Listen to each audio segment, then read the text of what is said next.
सिंधू पाणी करार रद्द केल्यानंतर पाकचा जळफळाट झालेला आहे। पाकिस्तानचे माजी परराष्ट्र मंत्री बिलावल भुट्टो यांनी भारताला पुन्हा एकदा पोकळ धमकी दिली।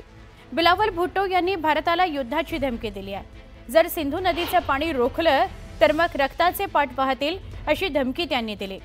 पाकिस्तानला युद्ध नकोय, पण तशी वेळ आली तर मग आम्हीही मागे हटणार नाही अशी दरपोक्ती भुट्टो यांनी दिली आहे। सिंधू नदीच्या पाण्याकरता आम्ही कोणत्याही थराला जायला मागे पुढे बघणार नाही असा इशारा त्यांनी दिला। हम जंग नहीं चाहते, मगर जो हमारा सिंधु पे हमला करे वो जंग का तैयारी करे। ये सिंधु सिर्फ एक दरिया नहीं है, ये सिंधु हमारा सकाफत है, हमारा तारीख है। ना सिर्फ मेरा, मैं तो मोहनजोदारो के पास रहता हूं। ये एंशिएंट इंडस वैली सिविलाइजेशन 3000 साल पुराना, लेकिन जितना ये सिंधु मेरा है, जितना ये मेरा तारीख और मेरा सकाफत का हिस्सा है, तो भारत के अवाम भी इस सिंधु से प्यार करते हैं। भारत के अवाम भी जानते हैं कि ये हम दोनों ममालिक की तारीख इसी सिंधु से जुड़ा हुआ है। अगर उनका वजीर आजम जगह जगह जाके पहुंच के कहता है कि मैं एंशिएंट सिविलाइजेशन का नुमाइंदगी कर रहा हूं, वो तो सिंधु सिविलाइजेशन का नुमाइंदगी हम कर रहे हैं। ना हम इसको इजाजत देंगे कि वो सिंधु का गला घोंटे, और इंशाअल्लाह ताला ना भारत के अवाम ये इजाजत देंगे उनका जो वजीर आजम है वो कोई ऐसा फैसला ले। हम तैयार है आखिरी हद तक लड़ने के लिए, अपना दरिया को बचाने के लिए। हम जंग नहीं चाहते, मगर वो सिंधु पे हमला करे तो उनको मालूम है कि या इस सिंधु से पानी बहेगा या खून बहेगा। पुढच्या बातमीकडे आपण वळतोय। पहलगाम हल्ल्यानंतर भारत आणि पाकिस्तानमध्ये युद्धाची शक्यता असताना पाकिस्तानचे संरक्षण मंत्री ख्वाजा आसिफ यांनी भारतावर हल्ला करण्याची धमकी दिली। जिओ न्यूजच्या वृत्तानुसार ख्वाजा आसिफ म्हणाले की जर भारताने सिंधू कराराचे उल्लंघन केलं आणि सिंधू नदीवर धरणासारखं काही बांधलं तर पाकिस्तान भारतावर हल्ला करेल।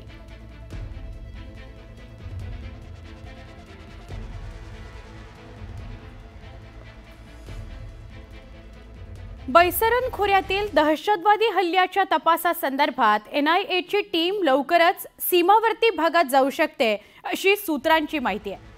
NIA मछिल, केरन, नौगाम, बारामुल्ला, उरी या भागात जाऊन तपास करू शकते। या भागात पाकिस्तानमधून घुसखोरीची शक्यता अधिक आहे। या भागात दहशतवाद्यांनी खोदलेल्या काही संभाव्य बोगद्यांचाही शोध घेतला जाण्याची शक्यता सूत्रांकडून व्यक्त होते। हल्ल्यामध्ये सहभागी असलेल्या दहशतवाद्यांनी सीमा ओलांडण्याकरता बोगद्यांचा वापर केला अशी ही शक्यता व्यक्त केली जाते।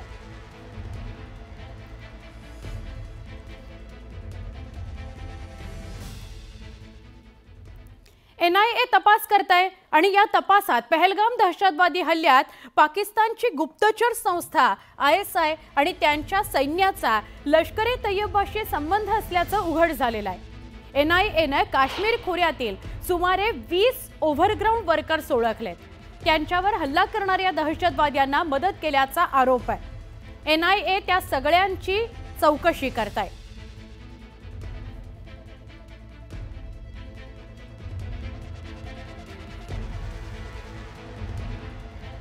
पहलगाम मधील हल्ल्यानंतर पाकिस्तानकडून भारताच्या कुरापती काढणं सुरूच आहे। जम्मू आणि काश्मीरच्या सीमावर्ती भागात पाककडून पुन्हा गोळीबार करण्यात आला। कुपवाडा, उरी, अखनूर या भागात नियंत्रण रेषेजवळ पाकिस्तानने शस्त्रसंधीचं उल्लंघन करत गोळीबार केलेला आहे। या गोळीबाराला भारतीय लष्कराकडून चोख प्रत्युत्तर देण्यात येत आहे।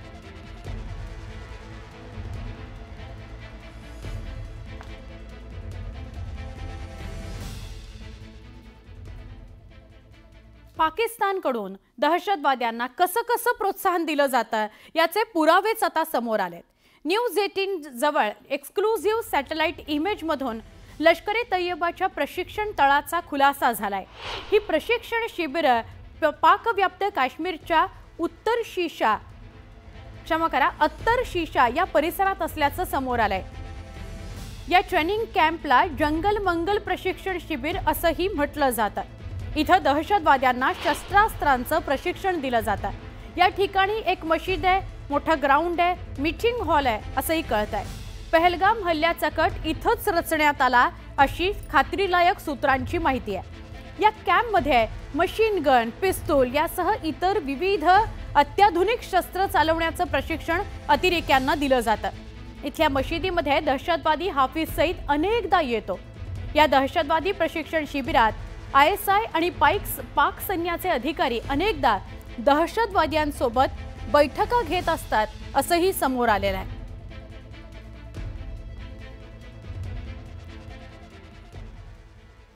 पाकव्याप्त काश्मीरमधून दहशतवाद्यांचे तळ चालवले जातात. आता पहलगाम हल्ल्यानंतर भारत प्रत्युत्तर देईल या भीतीनं पाकिस्तानची चांगली गाळण उडालेली आहे. यातूनच आता POK मध्ये सुरू असलेल्या दहशतवाद्यांचे तळ पाकिस्ताननं रिकामे करायला सुरुवात केलेली आहे.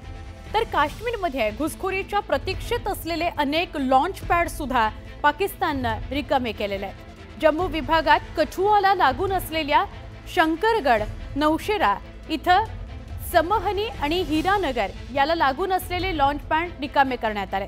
भारतानं बालाकोट इथल्या दहशतवादी छावण्यांवर 2019 मध्ये केलेल्या सर्जिकल स्ट्राईकच्या आठवणींनी पाकिस्तान जरा घाबरलेलं आहे.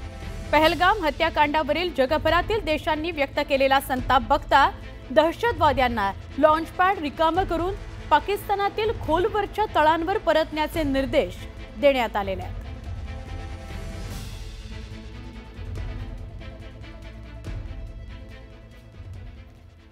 पहलगामच्या हल्ल्याला 10 दिवस उलटलेत, पण अजून सुद्धा 27 निशस्त्र पर्यटकांना गोळ्या घालणारे दहशतवादी सैन्याच्या काही हाती लागलेले नाहीयेत. भारतीय सैनिकांना हुलकावणी देणाऱ्या या दहशतवाद्यांसंदर्भात NIAच्या सूत्रांकडून नवी माहिती समोर येते, ज्यानुसार हे क्रूर दहशतवादी अजूनही दक्षिण काश्मीरच्या जंगलातच लपून बसलेले आहेत असं समोर येत आहे.